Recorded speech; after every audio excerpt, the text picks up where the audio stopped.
Hello, and welcome into Full Screen Podcast.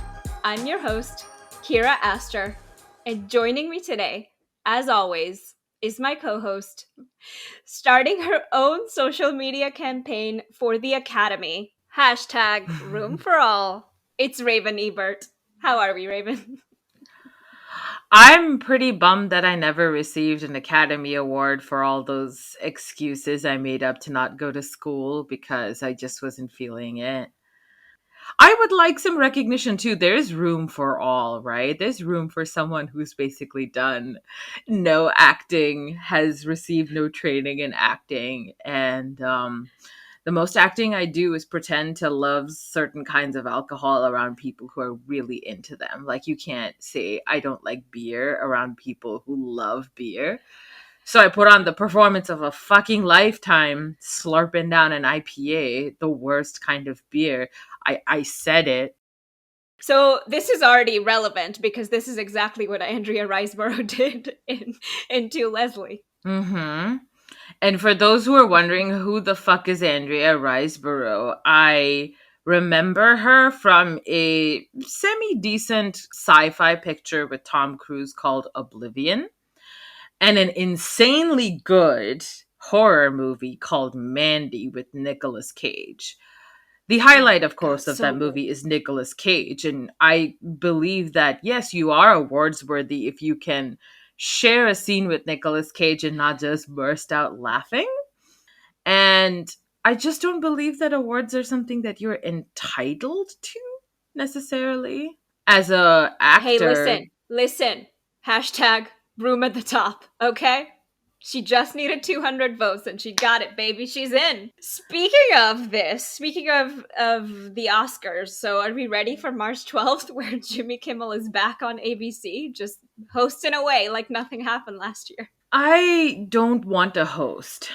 Quite frankly, I'm done with the hosting part. I don't like Jimmy Kimmel as a comedian anyway, but my favorite memory of him hosting the Oscars is, of course, him being completely befuddled when Moonlight won Best Picture because they read the wrong card at the Oscars.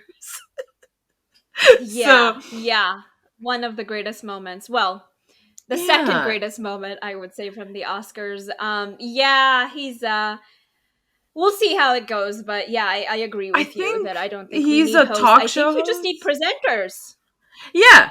And he's a talk show host and he has his career to think of. So I feel like there's a lot of careful treading that he's doing for not pissing people off. I think that, for one, he's different from Jon Stewart, who also hosted the Academy Awards while he was the host of The Daily Show, which is a more politically focused TV show. So people want to seem cool by appearing on it because it had like serving generals from the United States military and, I don't know, important quote unquote people as guests. So people were like, yeah, I'll still show up on Jon Stewart's show even if he makes fun of me. But if Jimmy Kimmel makes fun of me, yeah, fuck that. I'll go to one of the 5 other Jimmys. I'll go to Seth Meyers. I'll go to Stephen Colbert. It's like he's hey, Seth Meyers is top tier, baby. He rose up after that, and I would genuinely like to see Seth Meyers host because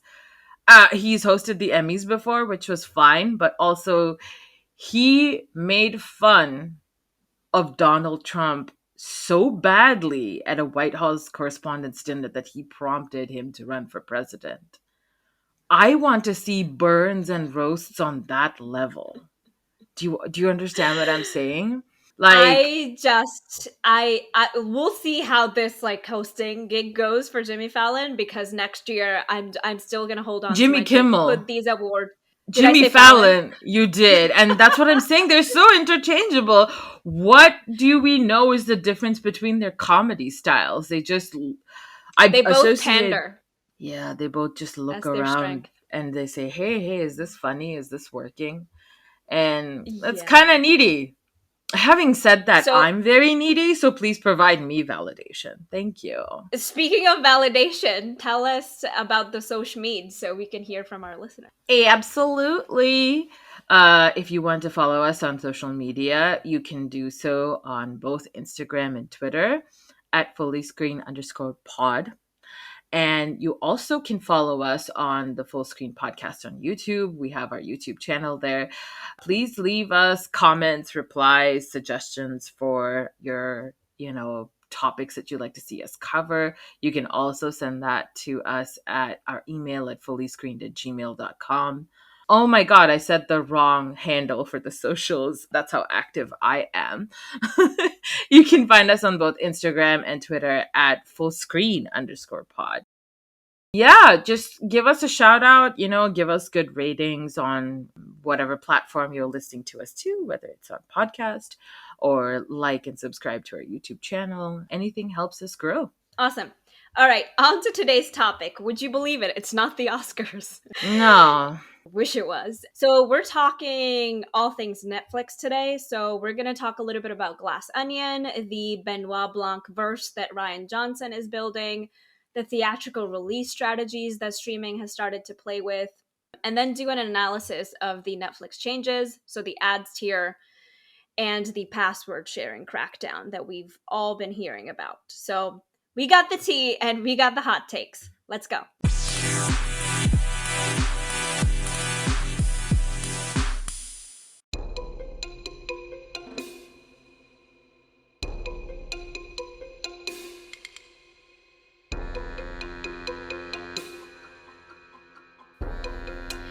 Welcome into the multiplying genre.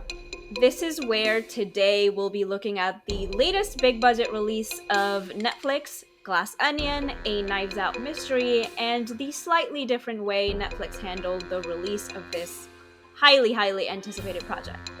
All right, so let's talk about the success of Knives Out, the first feature film. So let me take you back to the yesteryears, the prehistoric, ancient, primitive time when everything thrived and we made plans after work, coughed on each other without regard. A time known as 2019. Oh, ew. Yeah, we did. We blew out birthday candles too. Gross. It was a whole thing. Side note, I went to a spa the other day and there were these two girls that were just like smelling up all the candles and all the like perfume samples and then putting them down on the table. And I was like, yeah, I'm out. If they can't smell, there's your test right there. If they had to get I'm up. I'm not touching those like candles or like those samples or just, I'm not buying those. Anyway, 2019. So a little movie called Knives Out, directed by Rian Johnson, with a star cast of Daniel Craig, Christopher Plummer, Jamie Lee Curtis, Michael Shannon, Toni Collette, Ana de Armas, Chris Evans, Lakeith Stanfield, and Don Johnson. Took the world by storm at TIFF, so Toronto International Film Festival, which takes place in September.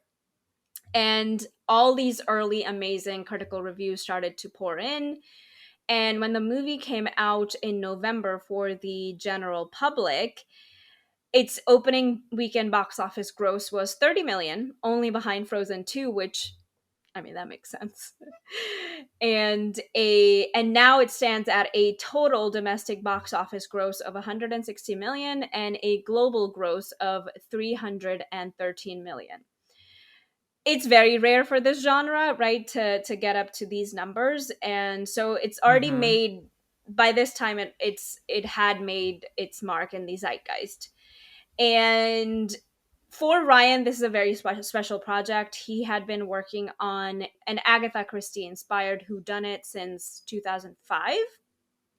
I believe the Looper days, when he started also working on Looper. Remember that? I found it interesting that he was like, I want to do Agatha Christie, because like the same year an actual Agatha Christie adaptation came out, Murder on the Orient Express, and they both kind of did similar numbers. The Murder on the Orient Express had a $55 million budget and earned $352 million back on that budget, including marketing and stuff. It's like kind of the same level of success. So I was very pleasantly surprised to see audiences responding to the genre of whodunit. The quality of the films are completely different, but Yeah.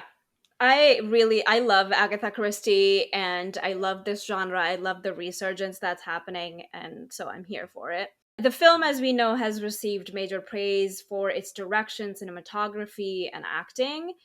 And I would also argue it skyrocketed Ana de Armas's career to an almost household name. Well, and a household name. She's playing ballerina in John Wick as a sequel, I believe. So that'll be fun to see. And then also, of course, what skyrocketed her to a household name was the cardboard cutout. Let's never Oh forget that. boy.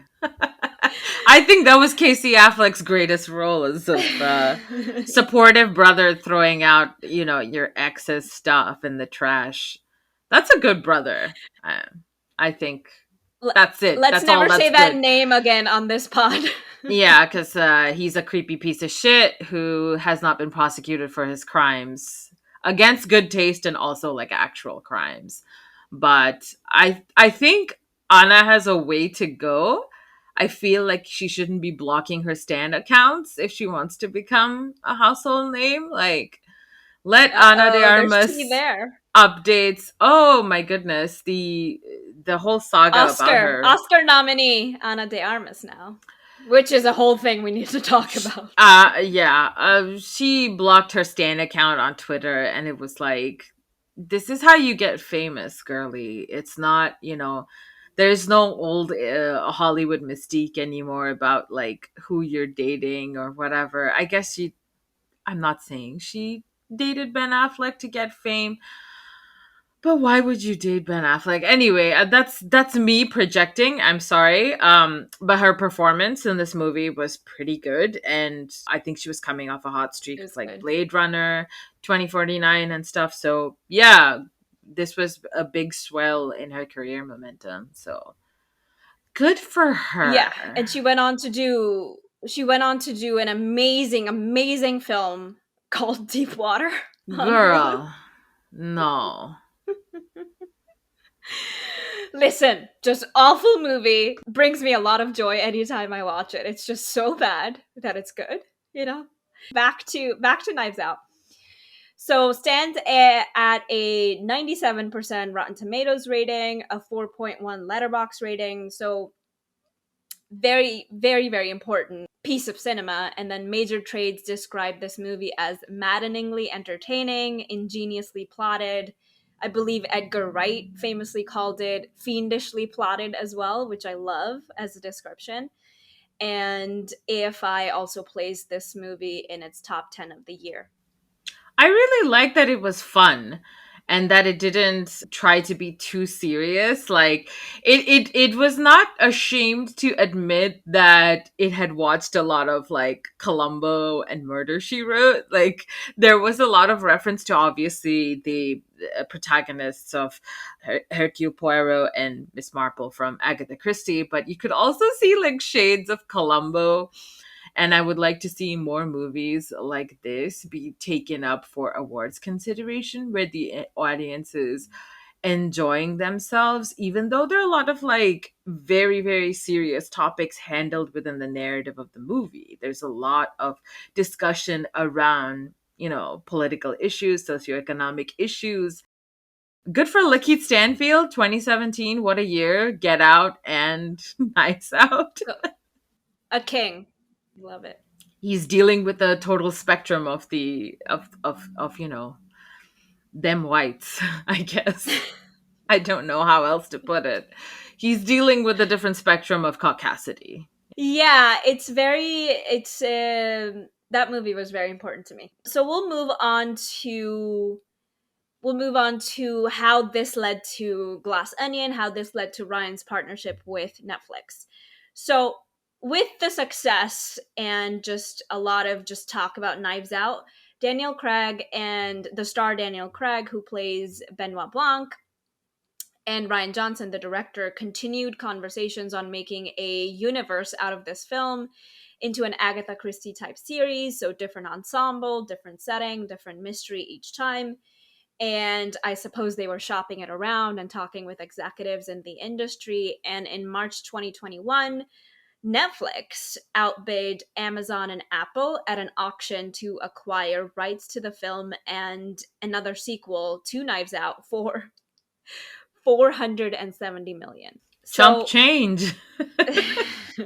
for Netflix. Johnson and Craig and producer Ram Bergman reportedly earned more than 100 million for both productions. So a losing bidder called this an inexplicable and mind-boggling deal. And more from the article in Variety where I read this. So an exec at a competitor said the deal's eye-popping price tag would involve millions in marketing commitments to eventize the film around the world. Makes sense.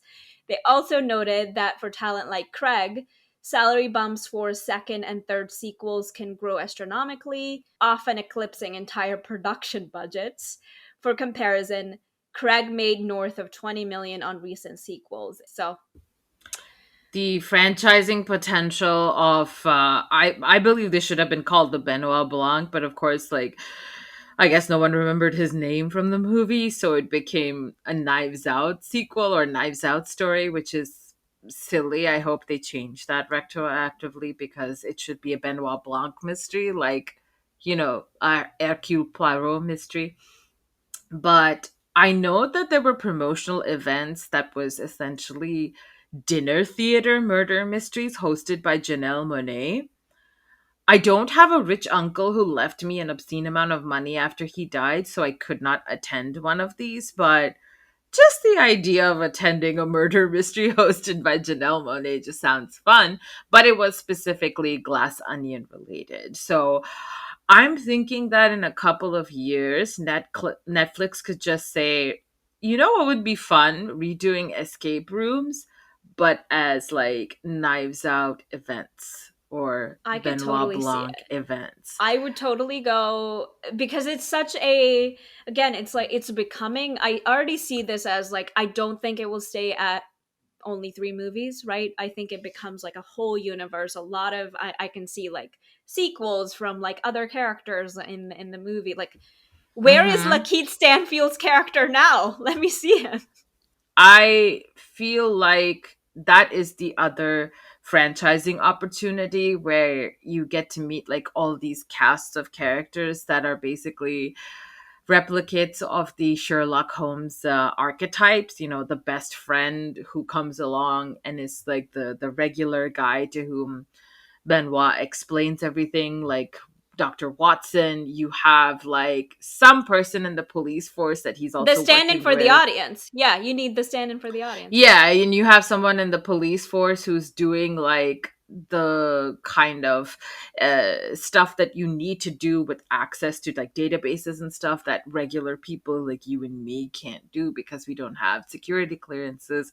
A Lestrade. Benny. Yes. Yes, exactly. A Lestrade. You'll be like, Benny, you old son of a bitch. You did it again. Okay, so what did I think of Glass Onion? So before we discuss that, fun fact.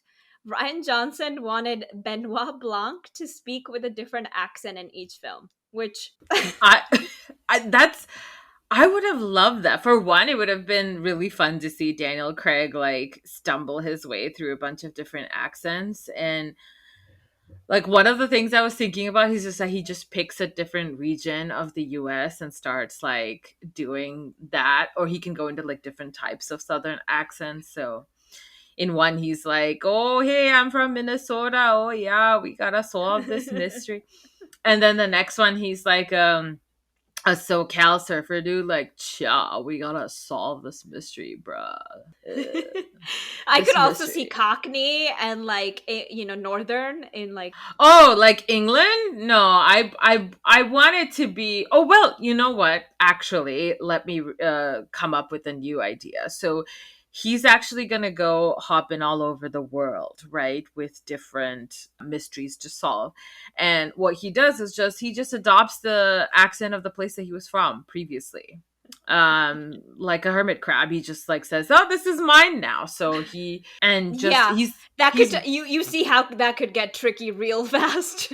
yeah, he's just not going to go to like India or Japan or uh any parts of the continent of Africa. It's very, so while I would love to see that, but maybe in an alternate, like what if in Marvel, like what if this happened? I'd love to see like shorts from this, like maybe a franchising Yeah. opportunity for Ryan and Craig here. But I really, honestly, really love that. I love Benoit a lot more in Glass Onion because he's like settled. Daniel Craig has settled into his character. He understands him. And I love that his accent is sort of like a North Star for us. Like, I felt so warm inside hearing him again. Like, he's Yeah. back in our lives. I thought this sequel was really, really solid. I don't think it fell into the sophomore slump that many others fall into, right? The sequel slump. It continued its sharp, witty mystery within a mystery feel, incorporated current times again, just like Knives Out, topical ideas as much as it could, like the pandemic. Changed location from Massachusetts to Greece, which really created some like gorgeous, bright visuals. Shouts to Birdie J, Kate Hudson's hat, Benoit Blanc's swimming neckerchief. Just the whole thing was very striking. The costume And design is great in this movie. Everybody has a look. I really love that he keeps that clue sensibility where you're like, you can tell a person by their costuming. absolutely. And the story exchanges the family of rich, vain, old money idiots for a circle of powerless friends around a rich, vain, new money tech idiot. Yeah, it was very So old money versus new money aesthetics. I really was struck by that as well, how differently they behaved. Yep. you would think that Ryan Johnson is going for something here and he wants us to realize something, but I speaking of Ryan, so his directing style is so impressive to me. He's so focused on framing shots and using the camera to focus in and out in such an ingenious way. I really love how he kind of inserts the audience into the story as an observer with like his trademark wide shots, the panning camera movements and the long takes. And I really appreciate his just like strong visual sense, as you were saying, Raven. I've really noticed that. I don't know, side note, I don't know how many people have watched Poker Face. We will keep it spoiler free, but this is very clear in Poker Face, the new show on Peacock that Ryan has created and written. It incorporates our main character Natasha Lyonne's character as very much in a subjective view of like she stands over her domain, but also Ryan tends to just like pan out and shows her as like an ephemeral element in the grand scheme of things wherever she is, sort of an omniscient view versus a subjective view. And it's just very clear. He has a clear sense of what he wants to accomplish and what he wants us to feel, and he does tend to tell the same story twice with a flair for the grand reveal, right, with this subjective versus omniscient. Yeah, I wanted to add to what you were saying with my own personal hot take, which is that The Last Jedi was the best looking of all of the sequels. I'm not a Star Wars fan, so that's probably why I love The Last Jedi so much, but objectively, it is the most interesting visual experience. But Yeah, yeah, sound it's off not a in the comments if you think I'm a dumb bitch for feeling that way. no, The Last Jedi, you heard it here. It's not a hot take. It's an amazing movie and probably the best of the ST. So yeah, back to the Glass Onion. So I think there's an interview with Ryan on YouTube, and he's describing like he does. You know, the directors do a scene breakdown, and he's describing Birdie J, Kate Hudson's character's introduction, and he describes it so well as how everything on the dock where she's introduced is supposed to point to her and her beautiful dress and beautiful hat. Like every outline of the dock, every sort of like solid line is pointing an arrow towards her. And you really get the sense that this guy knows. In terms of the story itself, Glass Onion, I thought masterful structure and formatting, familiar devices, right? The winding twists, the everybody did it, the novice becoming the confidant consultant to our detective, and the focus. I love this. Is very. I cannot say how much I love this, but the focus on the goodness and kindness of our main character is such a beautiful thing that Ryan goes out of his way to really show. Oh, And I the scene where Benoit chastises Bertie by like pointing out to her, and I'm paraphrasing, is that don't confuse being inconsiderate with being honest. It's not being preached to the audience. I feel like the way that the performance was done was really, really good, but it I was very, very happy about that emphasis on kindness, like you were talking about. Astounding writing as well, just incredible. I love that quote. And some other things, I think, again, I mentioned, like, Daniel Craig has expertly settled into his character.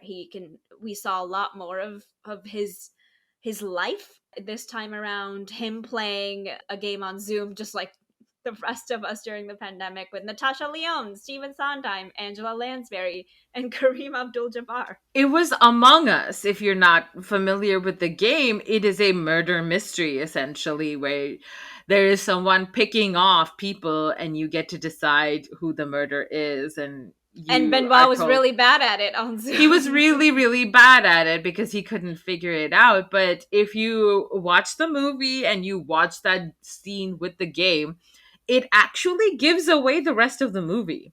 The gameplay is a completely of like foreshadowing experience for what happens, where a murder essentially takes place with Benoit in the room and he can't tell who did it. I absolutely love that. I love that. And then, another one of the sequences that I absolutely loved in the first film was like the slow motion of the Throne of Knives sequence, where Chris Evans' character tries to stab Ana de Armas's character. And that is replaced this time around by the very satisfying smashing of glass sculptures and the blood on Janelle Monáe's beautiful white outfit, and burning the goddamn Mona Lisa, like the gall. Like, Ryan, incredible. I was dazzled. And oh my god, can we talk about this? A plus, no notes, perfection on Edward Norton's smug, rich billionaire casting. Like, he's been asking for it for a while. You know, the interesting part for me was that Edward Norton, to an entire generation of people, is actually the everyman because of his role in Fight Club. He is the regular Joe, the schmuck, the I got working news for class. you. That's no longer the case, buddy. I think he's just his ability to perform. I think it's the first time I've seen Edward Norton having fun. It was very weird because Edward Norton usually looks like he's miserable in the movie, and that works very well to the character because he plays You know why he miserable was having fun? He was characters. playing himself. I doubt that. I strongly doubt that, especially given that I've seen him respond to questions around tech and around cryptocurrency and topics of that nature with something between disdain and disgust. And I also know that he was one of the few people to step in because he was dating Selma Hayek at a time where she was, let's just use the politically correct word of being harassed by Harvey Weinstein. And Edward Norton said, those fights in American History X were not stunts. I did them myself. Credit where credit's due. Good for you, Edward. The Some of the other things I really loved, like, I think my favorite scene, probably in a movie last year, was Benoit Blanc just sitting in a bench outside this like glass onion sculpture, smoking a cigar, watching it burn, and saying, "Ah, disruption." This Yeah. I thought of like how Mark Mylod probably got chills after watching it, and just a great addition to the Eat the Rich cinematic experience. What did you think of the story? Like, what did you think of the mystery I was gonna itself? I was gonna get to that in the low lights. I thought the the story was stronger than Knives Out. Like, I Hmm. thought the it was more innovative, it was more complex. It kept me guessing until the end. But I think execution wise, Knives Out takes the cake. I just didn't know, like, I was trying to think about why execution for me didn't quite work for Glass Onion, and I thought it seemed a little underbaked because a lot of it was plot heavy in like the last 30 or 45 minutes, and I wish some of the fluff in the middle and the beginning of the movie, which were like, Ryan is an indulgent director and we love him for it, but could have been removed, could have been moved, could have been spaced out a little bit more. But the meaty part just being at the end, just I didn't quite really like that as much. Like Knives Out felt so solid at every second, every minute, every just as pacing as well. In terms of execution, it's so hard to say anything was really wrong with the movie. Like I've watched it twice and I loved it both times. I didn't get up from the couch. It was just like I was very engaged. I had fun, as you said, Raven. I cinema is supposed to make you feel a lot of different things and make you like reflect on a lot of different things, but No, bitch. Get to the bad shit. Come on, let's narc it up. yeah, Come on, come on, come so on. Tear this I was gonna movie a go new to the one. Come lowlights. on. The main thing is the central gang. What were they thinking? Like it did. How are these people friends? Like, why is Madeline Klein's character dating a men's rights activist in Dave Bautista? Why is a practical suburban mom politician type in Catherine Hahn's character hanging out with an absolute nincompoop in Edward Norton's tech billionaire? Like, I was just like, how are these people friends? And then we see in the flashback that I thought maybe they met in middle school, okay, Yeah. and maybe they have this like just bond that cannot be broken. And they show that they meet in like a dive bar, I believe. Which, how are they hanging out in a dive bar? They do not look like people that hang out in a dive bar, and they're full ass adults while like making this friendship. Right. Not college kids or broke college kids. And I want to add to this because the idea of a tech billionaire being friends with shitty comedians, politicians who help influence policies on whatever industry they're working within and regulating that industry, that's not new. That's very much seen over here. Like, come on. I live in San Francisco where the population of tech billionaires who are complete Yeah. idiots is like 100%.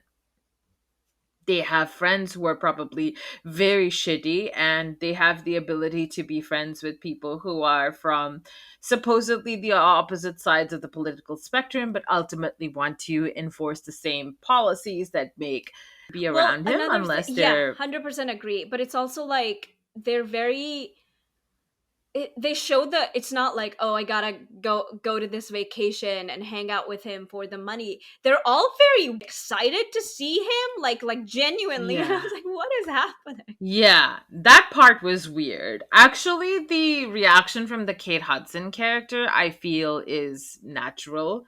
She does seem the type to be like, I love you, The and then spend sweatpants. 5 minutes with you and say, you're my best friend, and doesn't know your middle name. Yeah, I mean, she's dumb in a very realistic way. Not like, I don't know what to do with my hands kind of dumb, but you know, blissfully ignorant of like basic things, but proud of their ignorance too. So it was a little weird. Yeah, and the mystery starts getting fun, so you stop thinking about that. But obviously, we're looking at the film as a whole, and it is very weird and off-putting in the middle. I'm not gonna lie, you're absolutely right on that part. The a couple other things I want to hit really quickly is there are no meme moments as much as we saw from the first one for this film this time around. So the eat shit gif, Disagree. the I Chris Evans got sweater. I got the Jeremy Renner hot sauce, baby. It's running hot. I don't know. I I don't. It's not part of like I remember seeing Chris Evans sweater like everywhere. Like everything was just like marketing that, and like the gif of like eat shit, eat shit, eat shit. I do get the kombucha by Jared Leto and Jeremy Renner yeah. hot sauce, but I'm not seeing that as much this time around. And You're in maybe a very different part of Tumblr. I'm in a different part of Twitter where I've seen plenty of gifs of Daniel Craig going hella berry when he has the hot sauce. So yeah, maybe. It's just like yeah. it doesn't feel like people anecdotally as well. People aren't referencing that much as well. But like I just remember when the first one came out, it was just you could not escape it. Everyone was asking about Yeah. it. And that's maybe not on the film itself. Maybe that's just what happens when people are just used to the character and it's the sequel.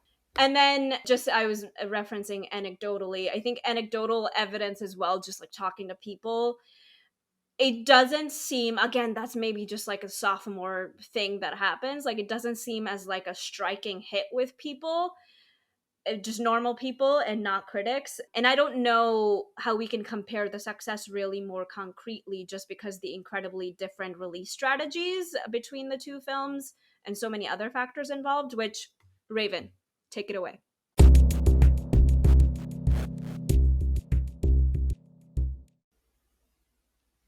So this movie, Glass Onion, had a pretty interesting release strategy.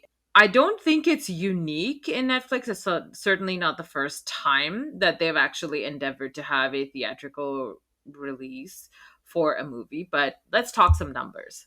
So, Knives Out, the previous movie, made almost 312 million on a $40 million budget.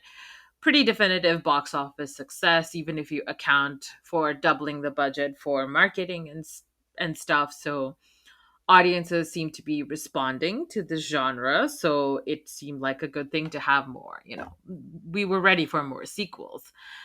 And according to estimates, because there's no way of really knowing for sure, Glass Onion could have grossed somewhere between 40 and 50 million dollars at its Thanksgiving release for 1 week, had it been given a traditional theatrical release. So what Netflix did was release Glass Onion to somewhere less than 700 theaters for 1 week only at Thanksgiving. So it was not a wide release. So there were certain parts of the country where you could not see this movie in the theater. Yeah, there's no way of telling because Netflix doesn't release those numbers, but it earned somewhere between 12.7 million to 13 million dollars domestically in the 5-day holiday period of Thanksgiving from Wednesday to Sunday. Pretty good performance compared to a lot of other movies that actually got the full wide release, being released all over America in major theater chains. So it performed better than the animated movie Strange World from Disney. You said the last time a Knives Out movie was in theaters, it lost the first place to a Disney animated movie. Certainly not the case anymore. So, a huge paradigm shift in what is attracting viewership in theaters post pandemic, I'm sure. Ryan's made it, baby. Defeating Disney. It's still doing pretty well. Glass Onion just recorded the biggest single week in the 2+ year history of Nelson's weekly rankings for streaming. So 2.89 billion minutes of viewing time for the week of December 26th to January 1st. And that's a rise from the 2.23 billion viewing hours from, viewing minutes, not hours. Jesus Christ. 2.23 billion minutes from its debut weekend. So that's basically around 21 million full showings of the 139-minute film, and is the highest viewing time ever for a feature film in the Nielsen rankings for streaming services. People are. No longer the Gray Man or Red Notice. It is definitely not that. And I think that's where my, I guess, contention with you about those memeable moments were, because a lot of people did go to see it, from average movie fans to huge movie buffs to people who just happen to have their parents' Netflix accounts and were like, sure, I'll check this out. It's like 2 hours. That was Live it up on the parents' Netflix accounts, guys, because yeah. And we'll certainly get into that, but Rian Johnson, the director himself, was pushing for a longer theatrical release for this one and is determined to make a more concerted effort to do that with the next release. And I hope that he gets his way, because this is fun to see in the theater. And I don't know where the aversion is for Netflix, because they can say that we are a streaming service. We have always done things a certain way. But as we're about to discuss, you and I, Kira, we know that Netflix sometimes gives up its whole we have always done things a certain way policy. We're going to discuss No. What? we're Nuh-uh. going to discuss ads. We're going to discuss password crackdowns. Netflix, if you're trying to recuperate money, how about you do something that is proven to give you money? Because in April of last year, in April 2022, the president and CEO of the National Association of Theater Owners, the really powerful NATO, the actual powerful NATO, John Fithian, declared that theaters would love to partner with Netflix and give their movies a broader play. And I feel like there has been some work that Netflix has done for trying to negotiate more play within the theater, primarily due to the vice chairman of film and television at Netflix, Scott Stuber, who had previously attempted to negotiate the 45-day streaming window before the release of Martin Scorsese's The Irishman. Probably because it was Martin Scorsese and he was gonna, gut you like a fish if you didn't put this on the friggin' cinema. But they've been very reluctant to work with theaters outside of releasing awards contenders for trying to qualify for nominations at different awards process. Things like the Academy of Motion Picture Arts and Sciences, they have rules around like, oh, you have to have this movie playing in the theater for a certain number of days before it can qualify.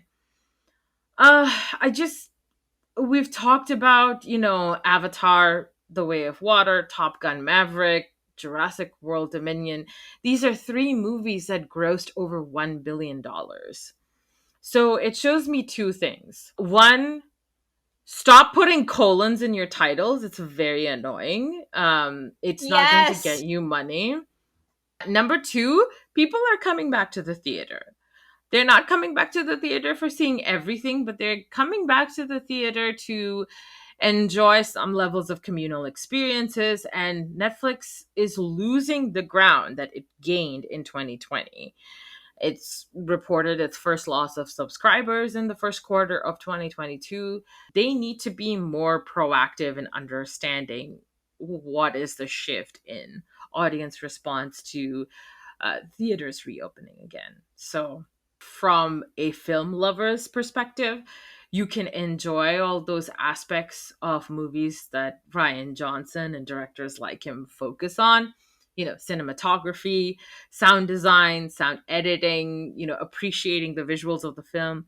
You can do that really well in a theater that has a huge screen and a good sound system that you can't replicate at home.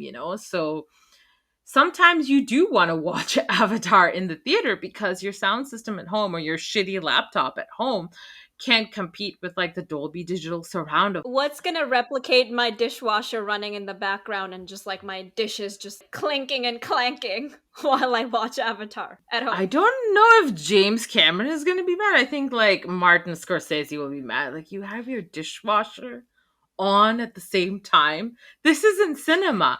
People even watch terrible movies the whole way through because they can't just turn it off. And they're forced to notice all these things about the movie, if it's good or bad. And if it's good, it works out in the film's favor. If it's bad, the audience is like, I know exactly what I didn't like about this movie. It's There's like also a like honestly, even a bad movie bringing the community together is just wonderful. There's something just Yeah, beautiful that's about why that. that's It why can, we have midnight screenings of The Room, because it's so hilarious and you can experience that joy yourself. I feel like this is, and by this I mean the theatrical release would be a great way to stand out from competitors right now, because there's already competitors like Peacock, Paramount Plus, and Disney Plus who have the ability to release movies theatrically because they're all associated with film studios. Peacock was with Universal Studios. Paramount Plus is, of course, with Paramount, and Disney Plus is with Disney, who are all releasing items into the theater and then just putting them on their streaming service within 45 days, because that's the new industry standard. So it doesn't need to make all its money in the theaters, but it's out there for long enough to whet the audience's appetite. And I think, like you said, like create those moments of discussion and good old fashioned word of mouth marketing. The only reason I can see Netflix not doing this is because there is a startup cost associated with it.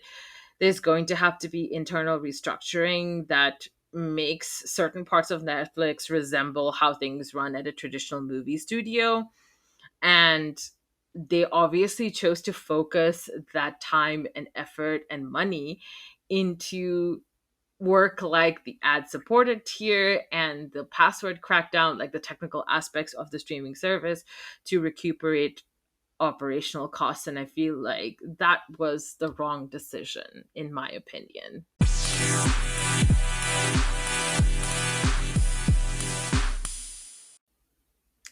Taking the bore out of collaboration and putting the fun in dysfunctional. Welcome to Cross Dysfunctional. Here is where we will be taking a deeper look into the future of Netflix as a presence in streaming and media.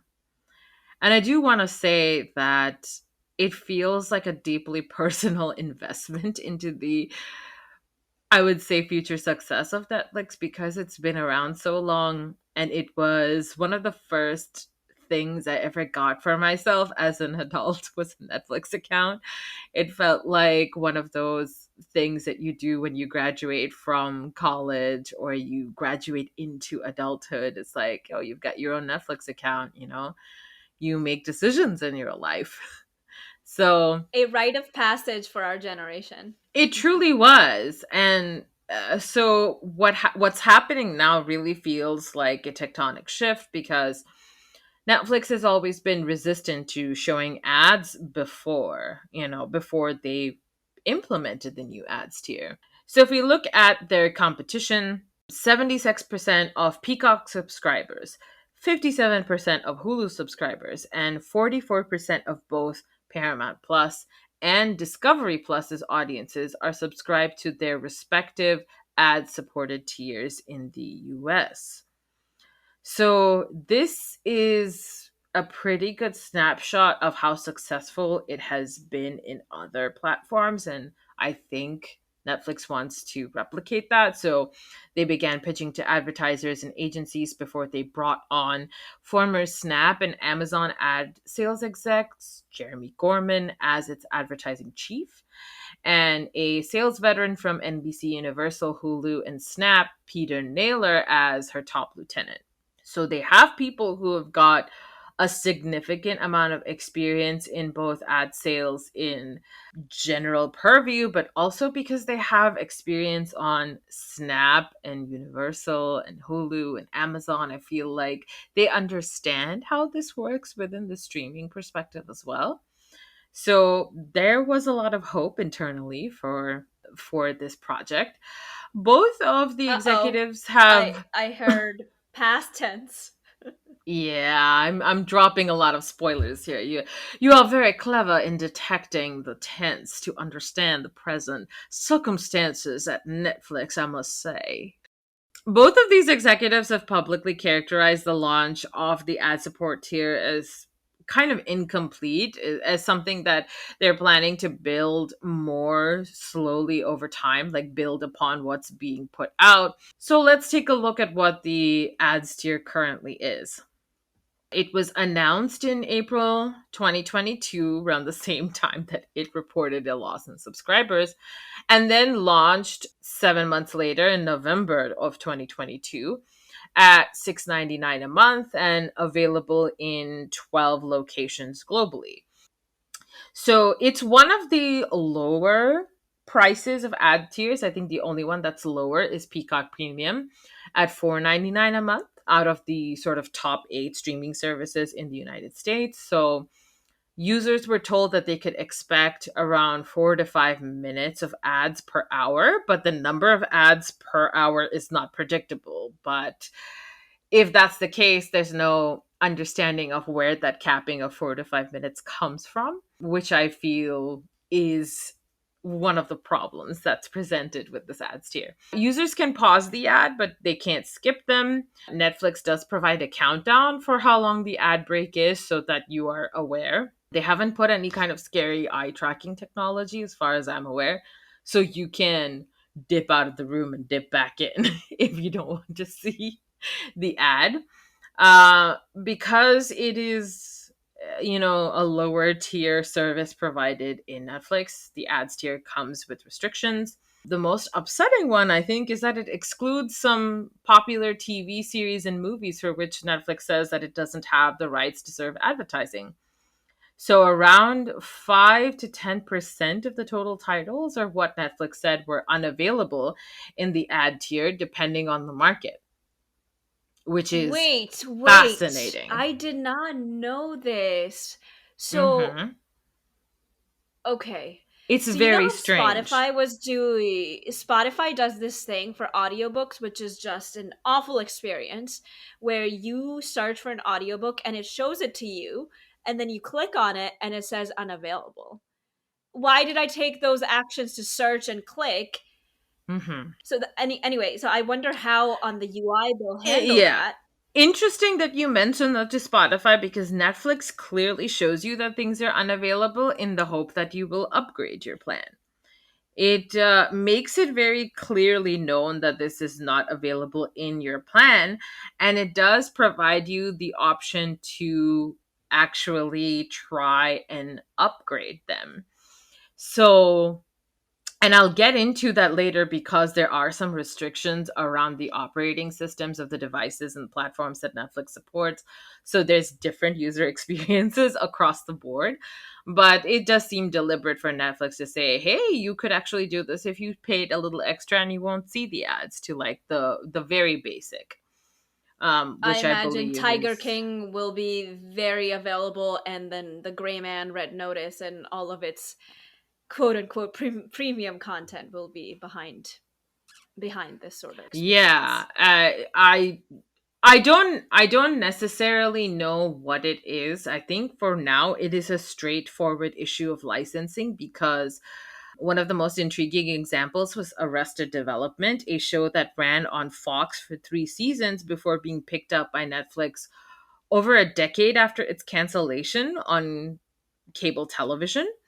Netflix made seasons 4 and 5 completely on their own, but Fox obviously still retains the right to the first 3 seasons. So you can't see Arrested Development on Netflix with ads, even though 4 and 5 should be in the clear with Netflix. But because they're based on characters that are licensed to Fox, there must be something tricky going on.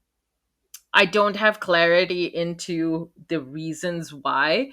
And I'm sure that's obfuscated by Netflix on purpose because their solution is pay more and don't see the ads. But there's no downloads for offline viewing. There is a limitation to a single 720 pixel HD stream at a time. This is the same restriction, I believe, that's for Netflix Basic without ads. So they're just continuing that particular restriction. Users have complained that the ad timings are unpredictable. It's not built into the structure of the narrative of what they're watching. So there may be a scene where a character's about to do like a love confession and boom, buy a Hyundai Elantra. So it's not like broadcast TV where you know exactly when Oh and no, how many no. ads you need to sit through. You are like, okay, there's a break. I have like 5 minutes so I can go to the bathroom, grab a snack, blah, blah, blah. So they have very, very inconsistent experiences. They also seem to be showing the same ads over and over again. So it's probably going to be Toyotathon until March, I suppose. Or maybe they'll be playing like the Mattress King sales for Memorial Day until like July. I saw this really interesting breakdown that The Verge did on somebody kind of playing through different content and seeing different mid roll ads. It was very inconsistent. There was no predictability.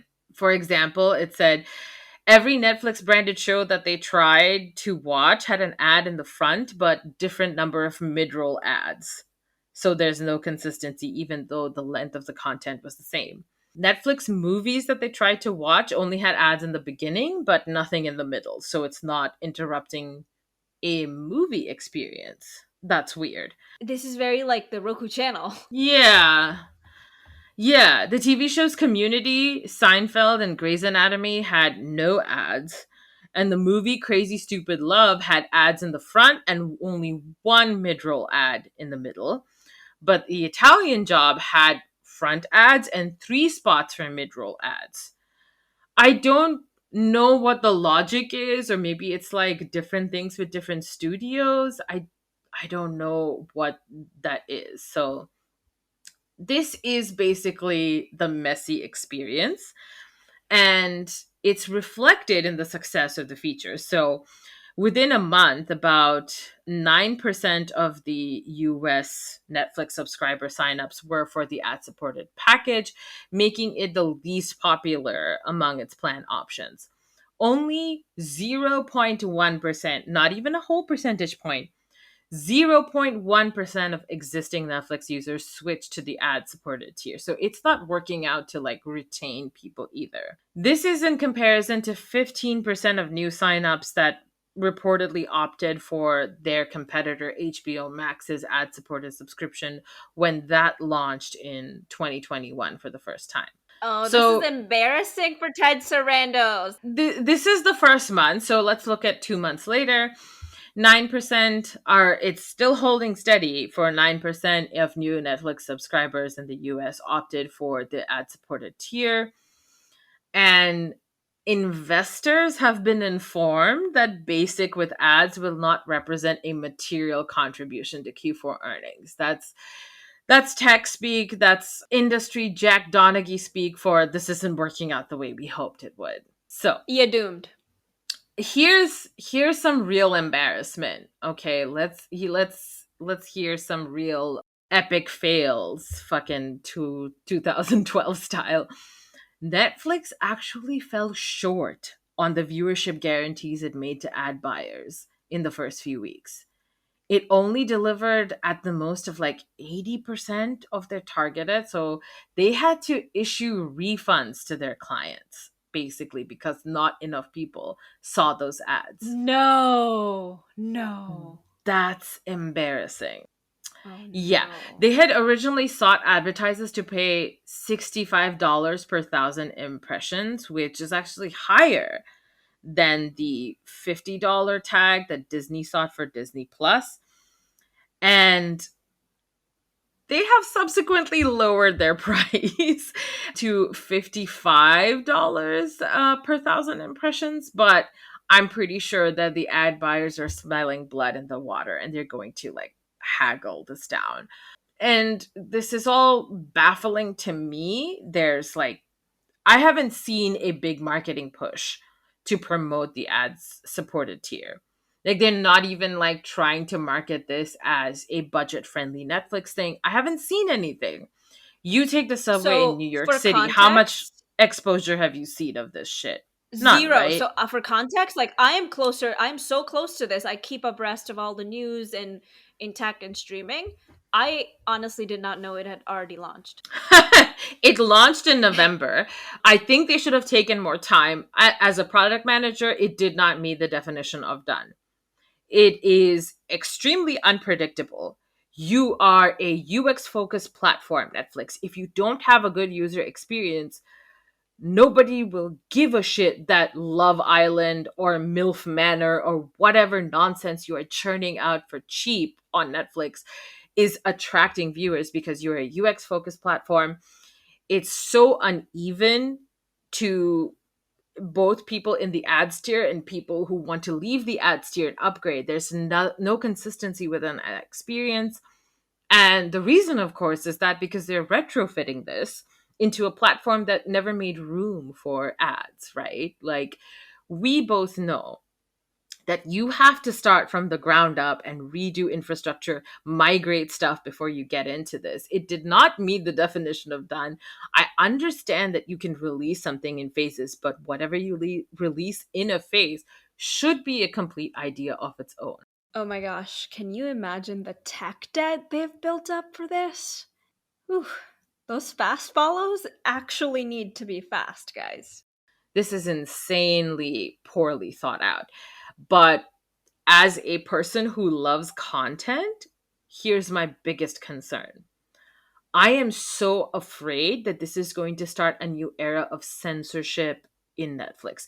I'm calling it censorship, but what I really mean is affecting content and the tone and the the subject matter that is tackled within the content, right? So YouTube had its bit adpocalypse where it was like, you cannot talk about, for example, LGBTQ issues on your videos and still get advertising money because it doesn't meet the standards for advertising, which is bullshit. You're demonetizing, deplatforming creators that you pretend to care about.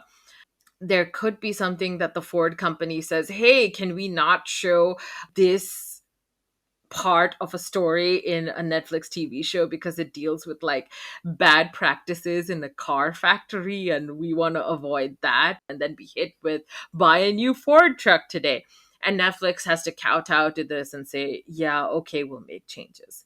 This is absolutely happening, Raven. This is absolutely happening because they're starting to already sever ties with content creators. It's a very different world for Netflix, and I think they're going to go this route because they're very in need of money at the moment, and the Yeah. ruthless focus on money is drowning out their integrity in a way. Going back to like the definition of done and how this experience is handled, I'm shocked coming from Netflix that this is happening, a company that I've long looked to for like how they do experimentation, how they handle their UI, how they actually walk you through a journey before you sign up on something. And to see that this is like how they're putting a band-aid on their infrastructure and not like actually going to the source to make something more meaningful, it's concerning. It's concerning that they had to issue refunds. It's concerning that Yeah, they used to be a standard bearer and now they're struggling to meet the standards of like cable television programming. It's very, very sad.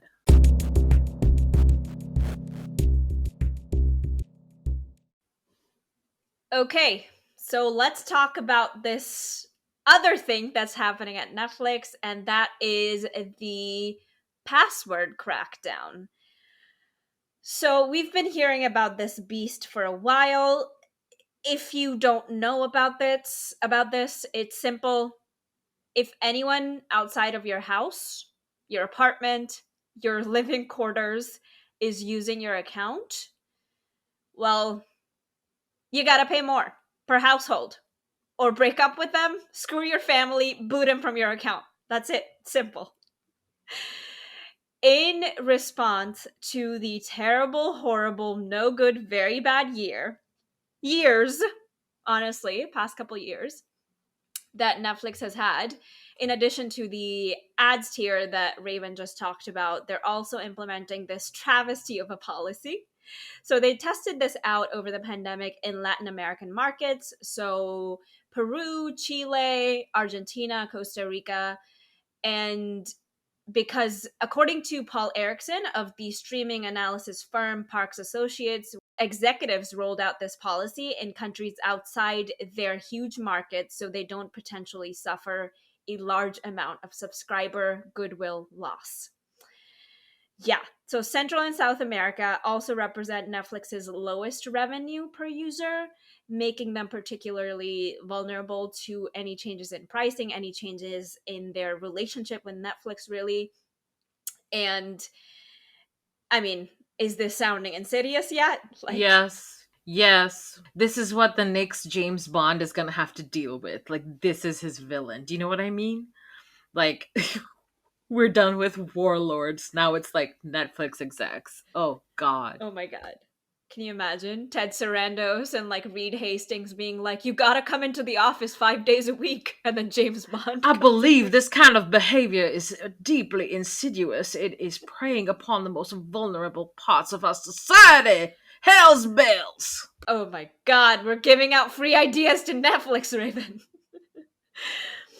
So Netflix says on its website that the company will crack down on password sharing. I kind of laughed at this because I thought they're cooking up some incredible technology that we've never seen before, because this kind of stuff we've never seen before on No, a large, beta. wide Beta, they're scale. just scraping the APIs, beta. It is just a scrape. It's Raven.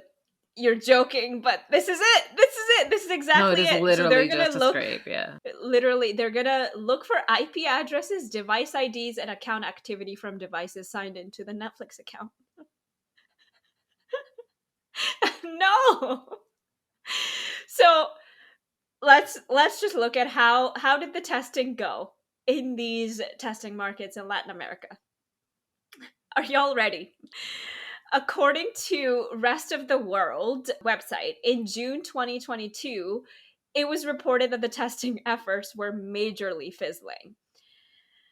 Number one, in Peru, many customers were not notified properly of this policy change to their account. No uniform messaging, no confirmation screens, no experience changes to let them know that they were entering a very different new world with their Netflix accounts.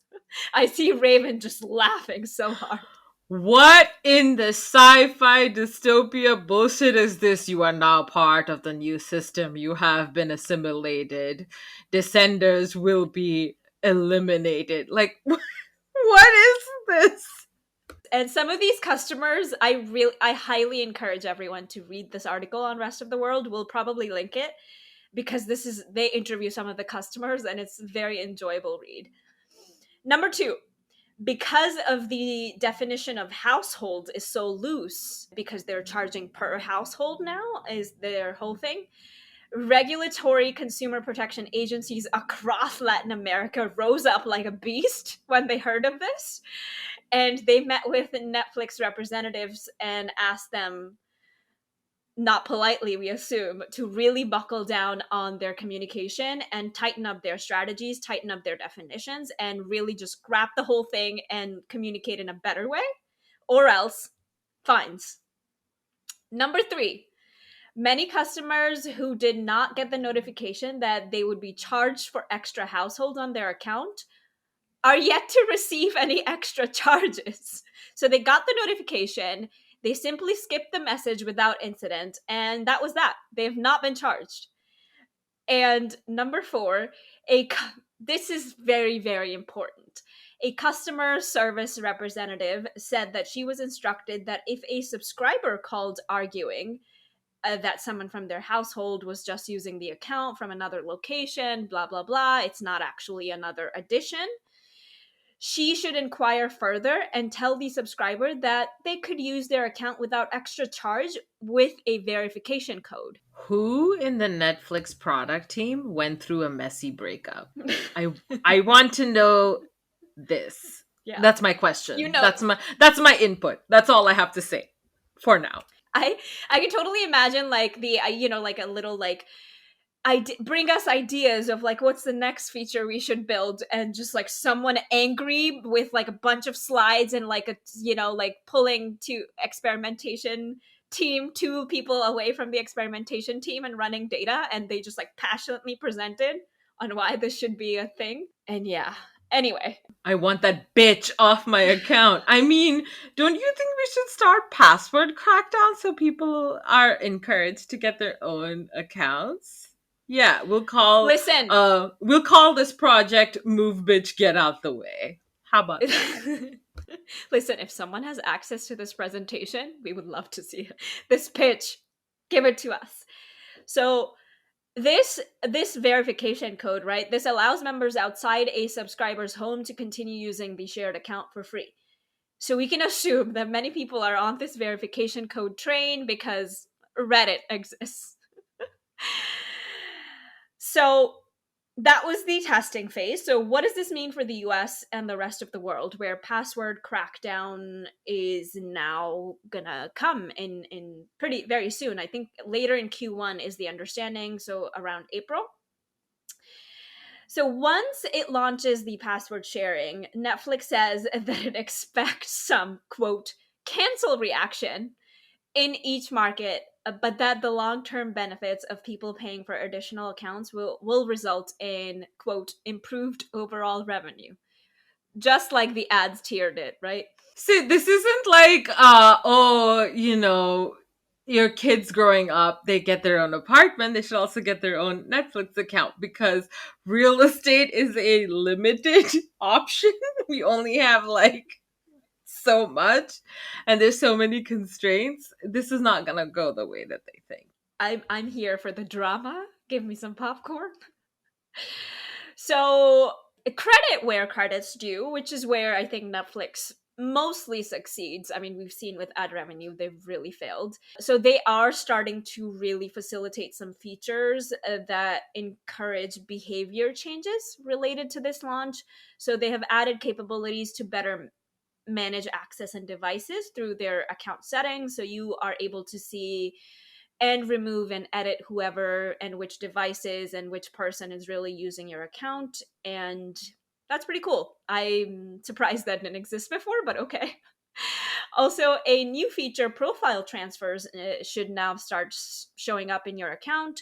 So, through your username on the top right, you can now click transfer profile, and it informs you exactly what this entails, which is if you're being booted off, if like someone on the account, the primary owner on the account has told you to get the fuck out of their account, you can actually go through this journey and sort of click on the profile transfers, and it tells you to first let's set up your new membership. So Okay, so the first part was when they were listening to Rolling in the Deep by Adele, and this is the someone like you phase where they want them to be happy. They just can't, pay the bill for their happiness. So go get your own account. It is the new record collection and t-shirts. It is take this shit with you is your Netflix account. So yeah, they're eventually going to move on to the somebody that I used to know phase. Shouts to Kimbra.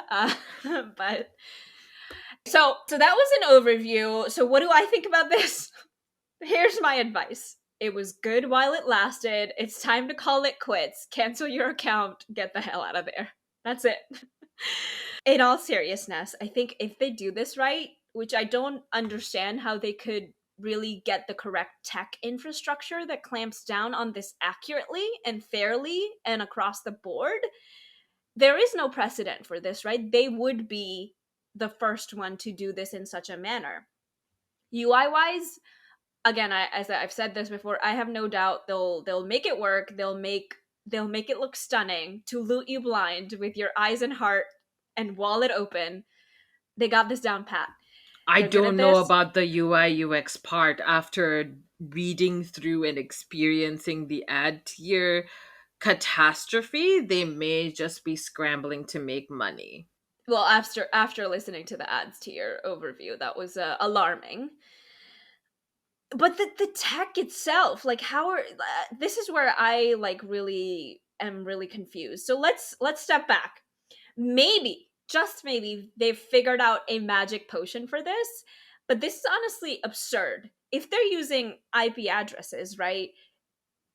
You watch something on your account at a different computer as a primary account holder in a different household, you watch something on a different device, but it's your account and you are the primary user. So, what are they going to do? I imagine some kind of multi factor authentication to make sure you are you and not your ex, not your beloved family and friends. And then, see, you just share the code with your pals and avoid password sharing. So, you can really circumvent this, like, sort of like MFA, multi factor authentication, through whatever check they're implementing.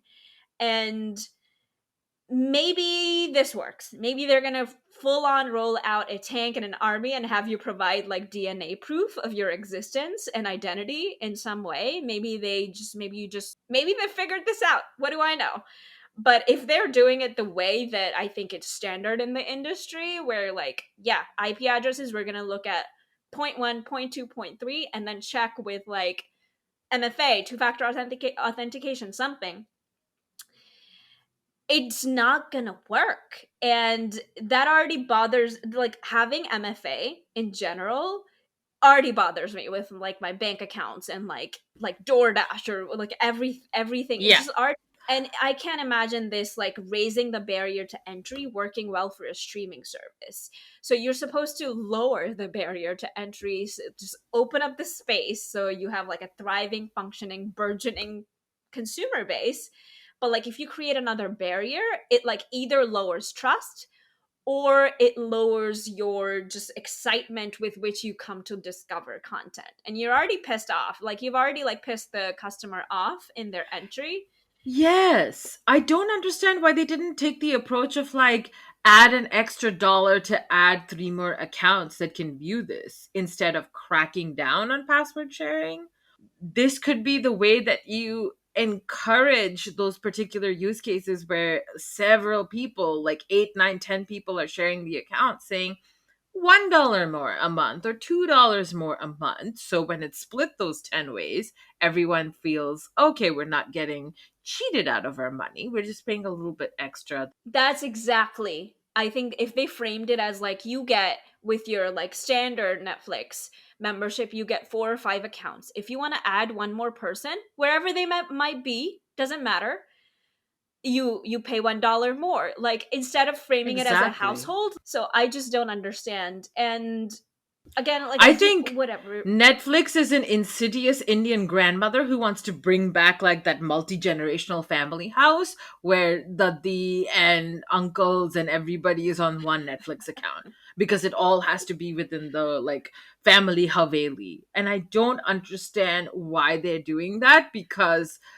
the world is in an Indian multi-family household. Like some people are that way, some people are another way. How you frame it and how you market it is so important, and this is just like this is very strange. And again, like they did the bare minimum, so again, credit where credit's due, they did the bare Yeah, minimum it's called bare as a tech minimum company. product, not minimum viable product. It's called the bare minimum. Like Yeah, you it's not got what you MVP. got. That is the product manager's motto. Bitch, you got what you got. They did run a test, so they have some data from this test, which I don't know how they really settled on that population, to Yeah. really kind of It's validate that always population as been the global population. But it's a very illustrious group of people who run insidious experiments in South America and say, we've done some testing. We know what we're doing. I would love to see transparency in those metrics, but like you said, typical textile, they did not release any of those metrics. So, typical Netflix style, they are famous for always sharing their data. No, they, they don't give us squat. Anyway, so there's a three-pronged approach here that they should be mindful of. So A, inform, right? And make the customer aware of changes. B, enable proper action with ease and behavior changes necessary. And C, enforce and support and maintain. So inform, enable, enforce, and that like you enable this through features, you enable this through your copywriting, you enable this through your product marketing, and all of that is shaky and just not present within the perfect amount. And this is what's giving me a little bit of just negative vibes. And in general, this whole thing is just like has like a very cunning, oily feel to it. But all what I'm scared of is that it's maybe potentially genius and ahead of its time, and this gives me pause because going back to Paul Erickson from Park Associates, quote, a lot of other services are going to wait for Netflix to bloody their nose before they do something similar. I do not want this to be the thing that happens across all streaming services. Streaming is and at a precipice already, and we cannot have this like lunacy enter the vein of every platform. I'm out. yeah, unsubscribe.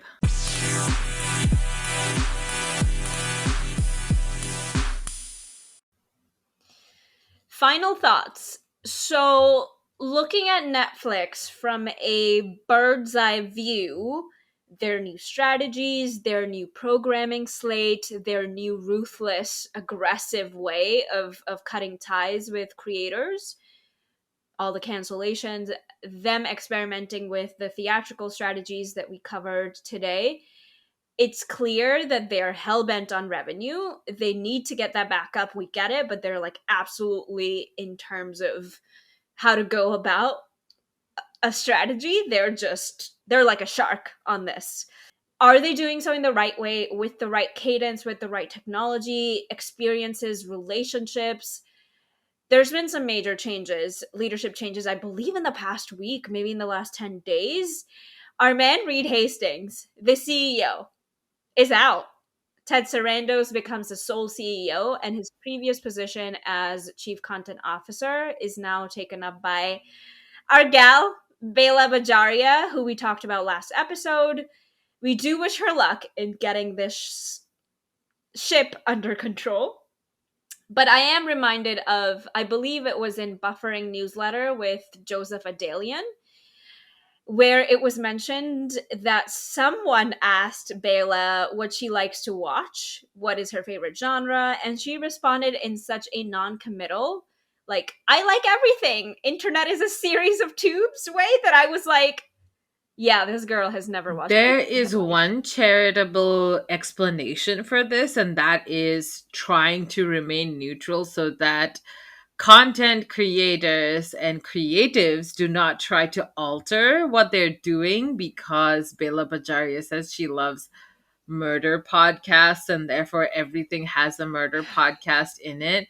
I don't know where I pulled that example from. That just came out of nowhere. What? Kira? I didn't say anything. But it may be just like that's my charitable kind of giving her the benefit of the doubt, where she may say, I can't say what I like because people will be like, that's what we want to see, and that's the only thing that we'll get. Girl, you can say it. Like, Bela, give us something. Like, you are now CCO. Like, I need more from you. I don't know. Like, I want to see people have opinions. I want to see people actually have a strong perspective. This really stood out to me, that I've just been like reading her profile in the New Yorker and like reading her interviews lately. It just seems like we know very little of substance about her, even though there's like an in-depth profile. It's all been about like, yes, she came from CBS, yes, she's like been in TV for a while, like, yes, she's had a very illustrious career, like, but Yeah, it's a you reformatted LinkedIn resume that they're presenting as some sort of in depth psychological look into her mind. And I think the reason you want to know her better is because you want to understand the types of decisions that she will make. And I can guarantee you that she has worked at CBS, and that's all I need to know. She will follow the money. I think we knew a little bit more about Ted and Reed, but I think Bela is a little bit of a hidden figure at this time. We can see a lot of like dilution is probably going to happen with like the prestige, and a Yep. lot of like, I don't know, Raymond, what are your thoughts here?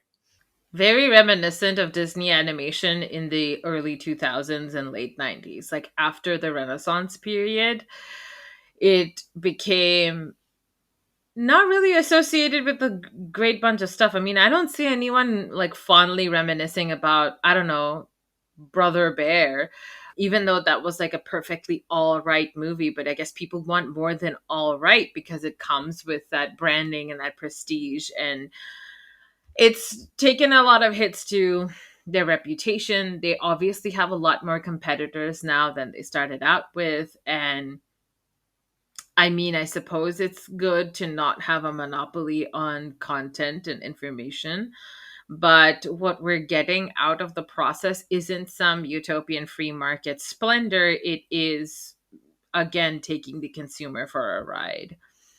Give us the takes. The first, like, this is not even like something that's very like out there. I feel like most people listening to this will agree. The first thing is, I think there'll just be more content around television shows instead of movies, but basically multiple seasons.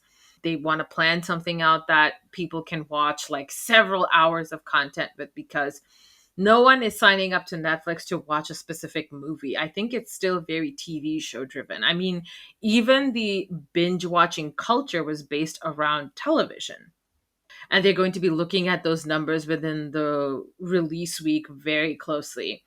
And if they're not meeting a certain threshold, and my guess is at least 40% of the users have watched it all the way through at least once in 2 weeks, with the same kind of numbers being seen in like the first 3 episodes of a series within the very first week of 40%, and then maybe like 40 to 50% of users have completed the series in 2 weeks.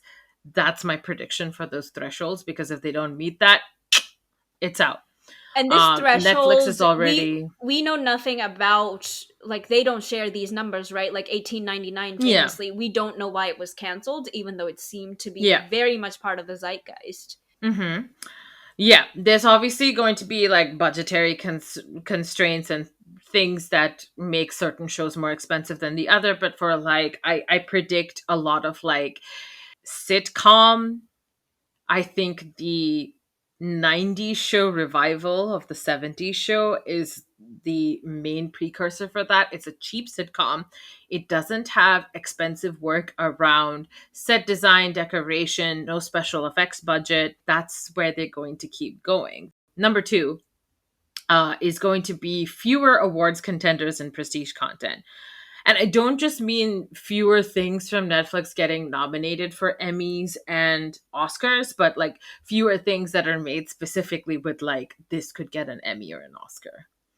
I don't think we'll see another Ozark. I don't think we will see another Mank. I just don't see that coming from Bela's decision making, because nobody is paying money to Netflix to see Mank. They canceled Mindhunter. I guess not officially, but it's gone. And it was critically well reviewed. It was, you know, well received by audiences as well. However, it is not something that people were signing up to watch on Netflix, because it wasn't that kind of a conversational centerpiece in culture. After White Noise, Noah Baumbach and Adam Driver, like, even they couldn't really draw people. White Noise seemed to be not going well with how many people have been watching that on Netflix. So this is, I do agree with this. I think fewer award contenders and prestige content. Yeah. The next thing I predict is them staggering the release of their content to resemble what's happening in television, either by weekly releases or pulling a Breaking Bad by splitting the seasons into two. We already saw that with the last season of Stranger Things, right? Where they claimed it was more time needed for additional work on VFX done. That's great. Congratulations to them. I don't want another Cats 2019.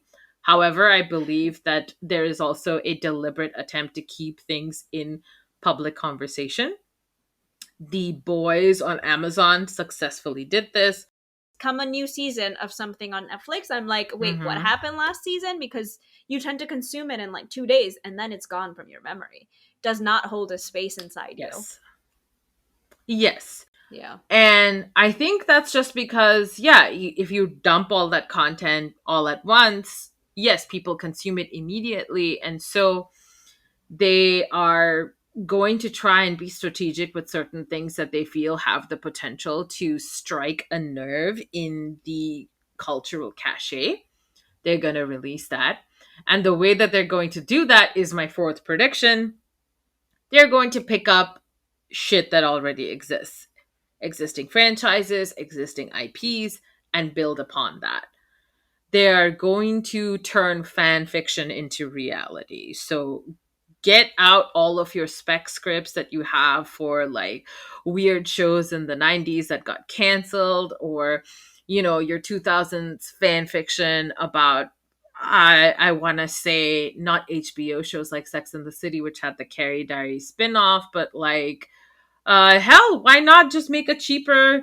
They tried Gossip Girl, so let's pick something else from the CW. Like, let's remake the Vampire Diaries That's the again. thing. Like, Something what is like that. left for them? What is left for them to pick up in terms of like actually valued IP that they can actually invest in? And second, do they have operational like ability to actually get to merchandising? Because that's where I struggle.